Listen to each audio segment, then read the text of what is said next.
we have the expansion, The Missing Expedition for Arnak. I did not do a video of any of the Arnak stuff originally because I had this game before I started this channel. And I had the expansion. Made by CEG Games, which I really like Arnak, but I don't like some of their other games. Mainly Starship Captains, which I did a video on and I just gave up because I just didn't think it was a fun game. But I did like Falling Skies. My only gripe with CEG Games usually is that their storage is absolutely trash. Like, I love Arnak. I think this is a very good game, and I think it's better than Imperium, but you could disagree to agree or whatever people say. But one thing that CEG is notorious for is the way they pack their games. So, being the type of person I am, I have to be very specific about organizing.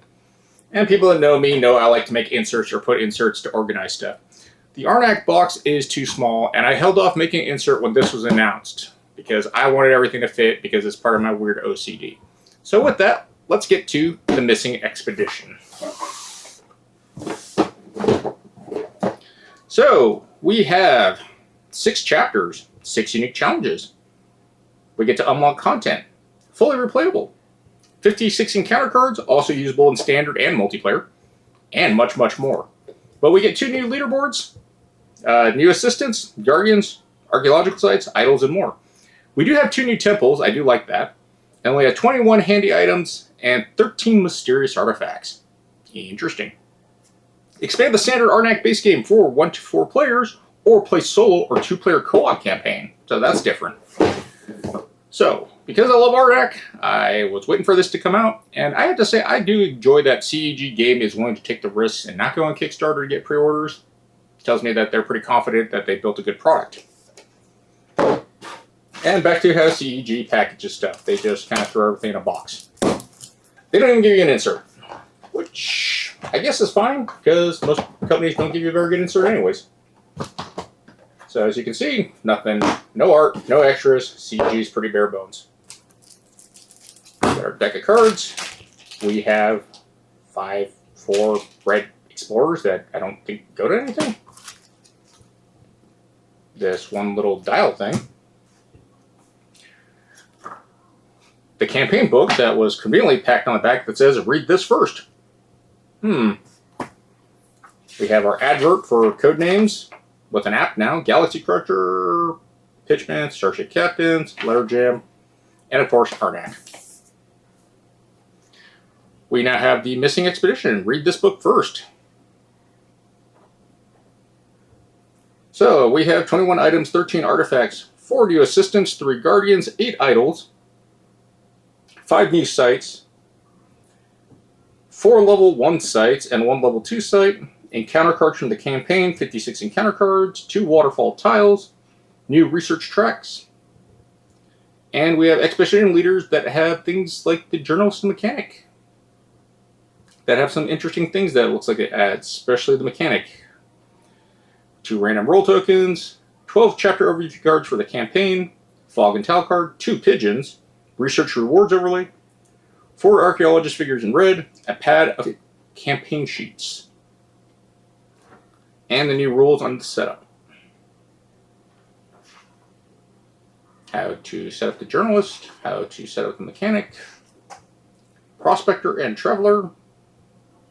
These are new leaders. Notes on specific cards, and new icons. And don't forget. So that'll be convenient. So here's our new little campaign sheets. They are all the same, I imagine. CEG and their assortment of recyclable plastic baggies.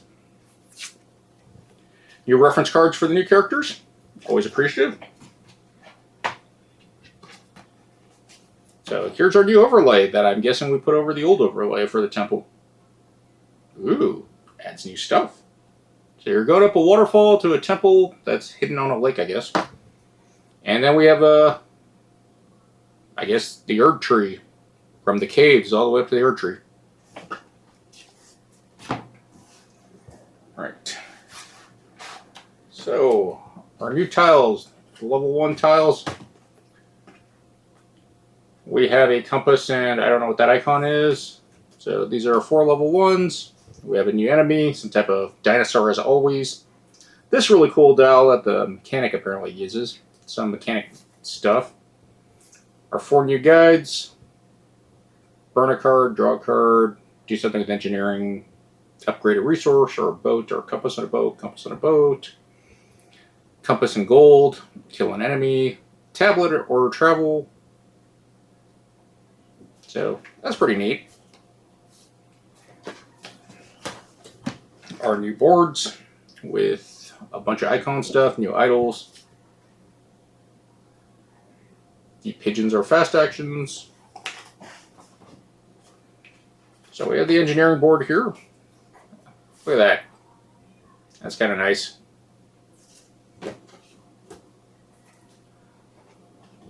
So that's kind of hard to get out.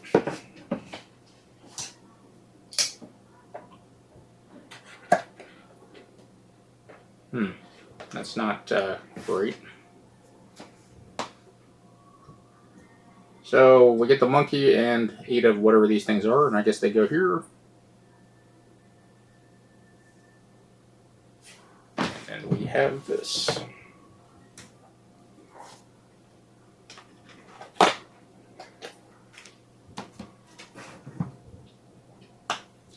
little bit of arts and crafts for everyone. So we got this really cool gear or wheel that spins. And there's an actual arrow, so I'm guessing it tells you where it starts at. It might start to right there. So, got to read up on that. But that's neat. New character abilities are always fun. So, we have our journalist here. And it looks like they have little newspaper towels that go up here. Not sure if these are related to them. They don't look like it, but these are the new waterfall icons. And it looks like a lot of modularity. Specifically for this guy. So we can see our tiles. We get 4 of these. Not sure how they work yet, but it looks like a bunch of fast actions, which is really cool. And I'm guessing if you complete these, you get that. So that might be a random starting thing. And we have a bunch of these newspapers that don't really show anything. Just says 2 to 4 players. 2 to 4 players and 2 players. But they have pictures on them. So I'll get to those details and explain that later in the video.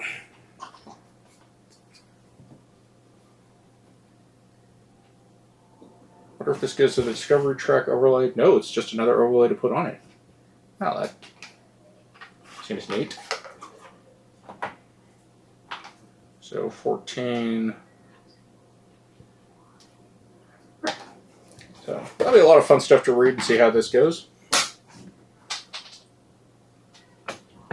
And I'm already losing components. I already have a feeling organization is going to be a pain because, as you can see, I've gotten this as nice as I can get it. Now with more stuff, going to be more work. But be right back. So here's one of our first new characters, the mechanic. She has this really neat wheel thingy. I'm guessing it's supposed to be a propeller. I'm not exactly sure. But when you set up her board, you want this arrow pointing up. So the mechanic starts with 8 of these gold nuggets and Rusty the monkey. You get Rusty at turn 3. So on your first turn, you're going to get 2 gold nuggets at random. On turn 3, you'll get Rusty at 2 gold nuggets at random. And at turn 5, you get Rusty and gold nuggets at random. And so before the setup, you're going to take your 8 gold nuggets. 2 of them are going to go off to the side because it's an effect of one of your cards, which is teamwork. So as a fast action, when it says this gear icon, rotate, you're going to rotate it 90 degrees, and you can pick one of these rewards. If it's a gold icon, it's when you get a gold nugget. So when you get a gold nugget, you're going to put it, it doesn't specify where, it just says put it there. So once it rotates to that, it'll trigger. But if you go to a gold trigger and there is no gold nugget, you don't get the effect, you're just going to get $1. Or you get to choose one of the top or bottom effects to pull off. So it's kind of interesting, you can build this weird modular wheel here, which is pretty neat. So on turn 1, you're going to draw 2 gold nuggets from, or you're going to pick up 2 gold nuggets from the stack right here. You're going to pick one, the other gets discarded, and you insert it to your board. So you can kind of plan your scheming on this, on what you want to do. It is kind of weird that you're building a giant gear thing out of gold nuggets and silver. Well, silver is much more useful than gold for machinery. Unless that's electronics, but let's face it, this is the 1920s. And then you get Rusty on turn 3, and Rusty can be activated and refreshed just like a normal intern. What do they actually call these guys? I always call them interns, or slaves, according to Shelfside. But they're interns, that's what they are, I mean, assistants. So you get a monkey assistant that you can pretty much just abuse, because again, it's like the 1920s. But her forward cards are foot icons for teamwork and tinkering. Auto mechanic gets a car, and marine mechanic gets a boat. So that's are fitting. These both allow you to turn your gears to get the gold or silver. So that's pretty neat. This, so whatever the sum of your gold is, will give you +1 fast action to do. Seems like you can trigger a lot of really cool stuff out of this, especially a lot of planning. And then of course teamwork, if you do have up to 3, you can exile that card to get an extra gold token. So you can fill the whole wheel. So mechanic seems really neat. A lot of forethought and planning going into how this character works, especially if you want to mess with this mechanic. But I see it being pretty action efficient. But you're going to have to be careful where you place those nuggets, and it's also a random draw because you're not going to know where they are in the lineup. But they all have some pretty good abilities. I mean, arrowheads are really good in the game. Burning bad cards is really good in the game. Does that just get an idle effect? Is that what that symbol is? Use the effect of any face-up idol on the board. If there are no face-up idols, no effect. So that's a really strong ability. So I think the mechanic's a lot of fun. I think it's a really neat concept. Might be a little headache-inducing and analysis paralysis, but I think this is a fun character. I like this mechanic. There is some RNG and jank to it, but I think this is a really cool idea that they went into. So here we have Discount Rex Murphy, the journalist. He is like chaos incarnate to me, and I say that because of the way his setup is. So he has a bunch of these newspaper article tokens that go on to the Guardian spots. I believe they all go onto the Guardian 1 and 2 spots. You're going to place them there. And what they really are is just a way for you to gain abilities with your reporting card. So you want to write articles. And to write an article, it costs a movement action to publish the article. You also have to be there at the same spot.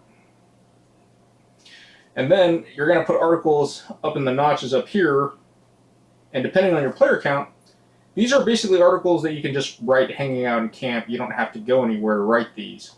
But you do have to do the player count restriction to 2 to 4 players, 2 to 4 players, and that's 2 players only. So in a 2-player game, you get 3 articles in there. But the 2 to 4, you're just going to get those 2 extra articles you can write.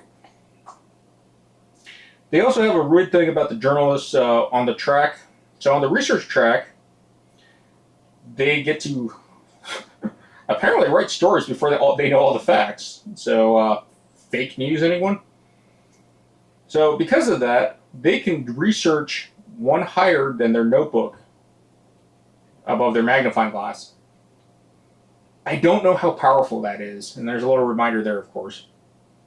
So if your explorer is on a location, a 1 or 2 location, that does have an article, you can spend an action, must be a travel action, either a car or a boat, and you have to have an archaeologist at the site. You can write 1 of these, and I guess you just put it in your pool. But you keep it in your supply until you publish it. Then when you publish it, you spend it on these actions on your newspaper tile, and these are double-sided, and this is where like all the weird random stuff is. So you put them in, and you just keep these articles that you've published, and you have to complete the top rows to get the bottom row effects. So they have to be completed in order. So it can give you a lot of really cool, powerful stuff, and you can get all these effects. So fast action here, get rid of 2 cards, cool, or you can go over here. But you can't go down until you complete the top row. And same for the last row. Now, once a row is completed, I believe, yeah, if you publish all 4 rows in the top row, it makes this blue icon slot available, so you get an extra idle slot for blue actions. And the same with the second. So there's a lot of cool stuff you can do with these guys, especially this character. But the random placement of the tiles, I mean, play as you choose. You can definitely pick it out, but there's a lot of forethought into it, and he has a lot of options. A lot of his cards, like the Exploration and Investigation accent, pretty basic. But the reporting, you want this to trigger on that +5, and then the interview, a lot of really cool, efficient things they can do. But the research track is not historically how I usually win Arnak. I like to go shoot monsters in the face. Because I like being more Indiana Jones than, I don't know, Dr. Livingstone. But he seems like he has a lot of really interesting things. And again, these 2 new characters, the mechanic and the journalist, they bring a lot different theme than the other explorers. So definitely got to see how that works out. So I know the expansion said it came with 21 items and 13 artifacts, and obviously you only see 7 items and 7 artifacts. And the reason that is the campaign mode actually has some of the items and artifacts, and it's part of the mechanic I'll get into next. So I don't want to do any spoilers. Don't want to show off too much about how the rewards or how that system works. But the rule state, you can take those cards and shuffle in to the normal market decks. I just don't want to do that because I kind of want to be surprised with the campaign. Granted, I did sleeve all these, but I don't really remember half the cards I sleeved. So, first up is with the artifacts. We got this really peculiar egg. It kind of has a weird egg. And I like the fact that you can spend a tablet for no effect. kind of wonky. But if you play it from your hand, you can exile the card to get $1 and to defeat a guardian. So, weird. Next up is the stone calendar.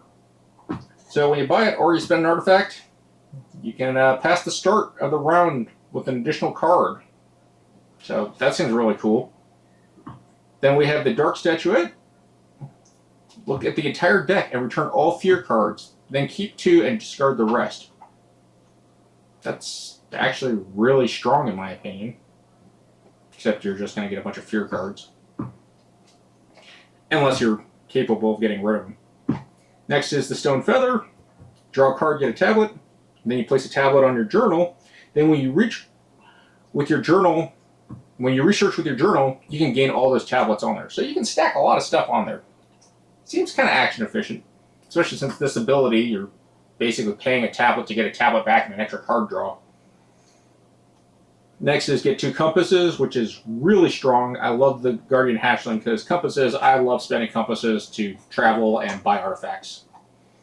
And then you can activate a site with a Guardian on it, so that's really helpful because extra activations are great. We have the Tale of Origin. You get a gem, and then you treat any Guardian's boon as a fast and tablet this round, or a fast tablet action this round. So that's really cool. Then we have the Magnetic Ore. Gives you arrowheads, and then you can pay $1 to get a compass up to 3 times, which is really strong. Especially since arrowheads are pretty common in defeating guardians. Here we have Thoughtful Gift for one of the first item cards we get. You can exile this card and discard to gain a item card to your hand. So that could be really strong, depending on what's in the market. We have this Cursed Coin. Gives you 2 monies. And then you may take 1 fear card from your player into your hand. I'm not exactly sure how helpful it is. I remember fear cards have a boot print, but that's about it. It's been a while since I played Arnak. We have the Well Bucket. Draw a card. Draw the bottom card from the top, it looks like, is what that icon. Yeah, draw the bottom card of your deck. If their deck is empty, it has no effect. So, that could be really cool. We have the Confused Compass. Now, anything with double movement icons I usually love just because movement's important if you want to get into the explorer deep in. But move one of your archaeologists, explorers, whatever you want to call them, to a campsite for free. Instead of activate the tile on the bottom of the level 1 stack. So, could be really helpful. We have the walking stick, gives you 2 boots, not as good as the jeeps or the boats or the plane, but allows you to camps. And it's the same thing, you get a discount of a boot move. You may also activate the campsite next to it, which is actually really nice because a lot of times people will do the worker placement thing and cut you off. Then we have the miner's helmet. Fast action, get a money and compass, always a favorite. And then you can ignore a fear card and the site tile effects this round. So, if you end up not having a way to defeat the Guardian, don't have to get fear. And then we have Calming Extract. Ready one of your interns and burn a card. Or, you can exile this card to defeat a Guardian, which I think is pretty strong also. So, multiple effects. As far as these 7 of each go, the decks are kind of big already and you have a limited amount of turns, so I think it's good enough that you don't need to incorporate the campaign cards. This is actually a really interesting mechanic that they've added to this new expansion. And as this book was purposely put face up to remind you to read this first, this is a chapter system, or an exploration system. So you have your leader starting cards, your solo and co-op overview cards, your achievements and reward cards, and then you have an encounter deck. And what you're doing is basically going down this path here. So each one of these is supposedly related to one of these that goes in a path and has certain goals to achieve.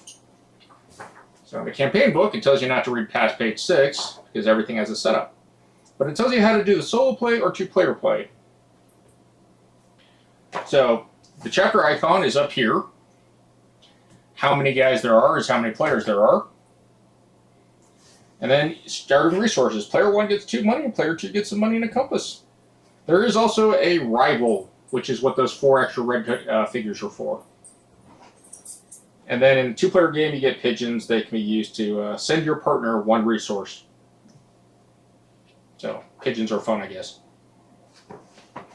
So just a general because the book shows this. So no spoilers really. Here's the layout of the encounter cards. And those are the cards that are with that back. So to resolve a card, you get to pick one of the 2 options and then perform its effects. If there is a counterclockwise effect on the right, it can be saved for later. If it is not marked as a free action, it can only be used as one of your main actions. In a 2-player game, an effect can be used by either player. Each option also has a story symbol in the corner. When you choose that option, you've collected that symbol. You record these symbols when you finish the chapter.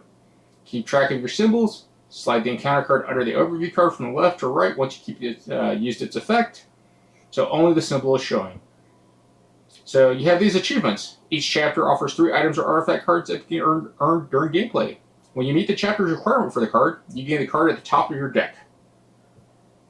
In a 2-player game, either player may gain the card regardless of whose turn it is. Each achievement will also give you a story symbol, like those on the encounter cards. Question mark. If earned this symbol, you get to decide what it stands for at the end of the chapter. And at the chapter end at the top of the card, unless otherwise, you play the chapter all the way through to the end of chapter round 5. As usual, each player has its own goal. Chapter goal. If you accomplish a chapter's goal, you win. If you lose, you can simply try again. Replay the chapter as though the game end never happened. Or you can choose accept the loss. Each chapter has an alternate ending with a penalty that applies to the next chapter, but you aren't required to accept the loss, so you can replay the chapters instead. And, you know, it's pretty much they put a house rule in there, so that's kind of nice. Now here's the story paths. So if you win, you get to choose and accept the loss, record the story symbol from the achievement encounter cards by marking them on the campaign sheet. Which are these handy things. I think you get like 20 of them. Each path starts at the center, and then it moves out. Mark a symbol, you must either mark at the beginning of the path or the continuation of an existing path. So as we can see, we're going around. And then we have plot points, which are these numbers. So certain spaces are marked with a plot point. There's an actual little story thing in the back of the book here that I'm not going to show because, again, spoilers. And it tells you what to do. So that's really neat. And then you have a chapter score. If you win, calculate the score as usual in a 2-player game, add your scores together and divide by 2. Your rival score is calculated according to the solo rows in the base game. Then you subtract the rival score to get your chapter score. This might be negative. Don't worry, you still won. And if you choose to accept the loss, don't count your score. The chapter score is -10. And that's how you start the campaign. So it actually tells you the setup, what you need, and then how to set up the board with a little story. It's actually a really neat system, and I actually like this idea. I hope this is the final expansion for Arnak, because it has gotten pretty big now with just the 3 expansions. So I hope they continue Arnak, but as a new type of game, or make something else similar to it. Because if you add too much to a game that's kind of fixed, it gets way too bloated and it just falls apart. The whole old adage of like too many cooks in the kitchen or something. But yeah, I really, really like how they have done this. I'm really excited. I like Arnak a lot. I haven't played it in a while because I've been busy playing and testing other games. But I think Arnak is one of the fairest games for people. It is a little complex, the worker placement, the hand management, and the only other game I can think of like that is Dune Imperium. I played Dune first, and I really liked Dune, but Dune also felt really broken at times. Arnak, not so much. You never were super disadvantaged in this game just because Arnak gave you lots of options. And I think that's what makes Arnak strong. My only concern is that some of the cards that come out with the future content and expansions can break the core balancing that Arnak does very well. So I'm really excited to play this. I don't know when I'm going to get around to it, since I do have a lot of stuff on my plate right now on top of my side projects I'm doing. And I really do want to make an insert for this because I don't like the way everything fits in. I love Arnak, and I think it's a very good game. If you ever get the chance to play Arnak, I highly recommend you play the base game and then decide if you want to go with the Explorers expansion or the Lost Expedition. I don't see you can go wrong with either of them. Arnak is very short because it is only 5 turns, but Arnak's main thing is about action efficiency. And that's where a lot of people get tripped up in this game. But once you understand how the game works, what's free actions and what's fast, this is a very, very fun game. And like I said, it's very fair feeling. There's always ways to score points. You just have to figure out the puzzle of what you can do with your hand management, your actions, and special abilities. But that's my first impressions of opening up the new Missing Expedition. The 2 new characters, I really like them. This campaign system, I really like. I think this is a good idea to not overload the market deck. The flexibilities are actually written in the rules, so it doesn't feel like you're cheating or house ruling or trying to, change the game. It basically tells you can add the cards or not. You can replay if you lose, or you can just take the loss and go on. It gives you those options. Really cool of check games to do that. All right, I was able to get this to fit in here. The box only sits like in 1.5 inches, way too big. Ignore these cards, they actually will go into the deck boxes. I just forgot to put them in there. We got our books, our boards, our campaign sheet, score sheets, player references. Definitely need to find a better container because this is pretty big, but with how everything is stacked in here, it kind of helps. So all the special characters that have special tokens go in here. We have all our research track stuff. We have our starting classes, which is this will go into. For our special characters. We have our exploration 2s, 1s, our guardians, the starting decks for the 4 players and the fear. I keep them all in these little Dragon Shield cube shells, which I really like, but they are a little pricey. The random AI thingy. Our interns.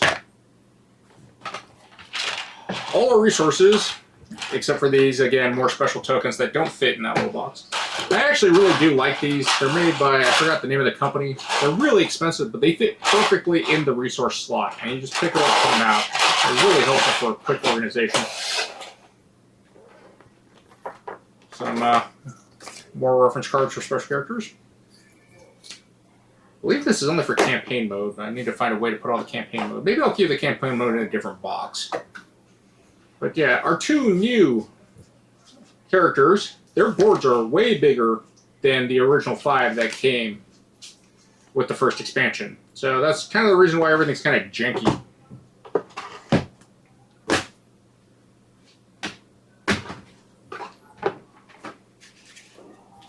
You can tell it's more reference stuff that I keep on putting wherever I put it.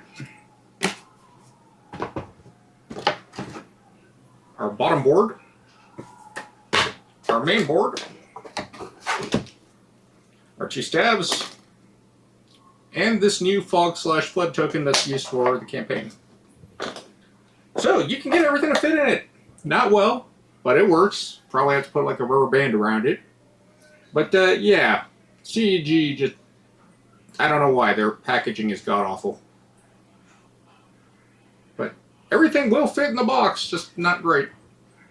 But that is my unboxing and first impressions of the Missing Expedition for the Lost Ruins of Arnak. Highly suggest you check it out. Other than that, take care, guys. Be good to each other, and GG's.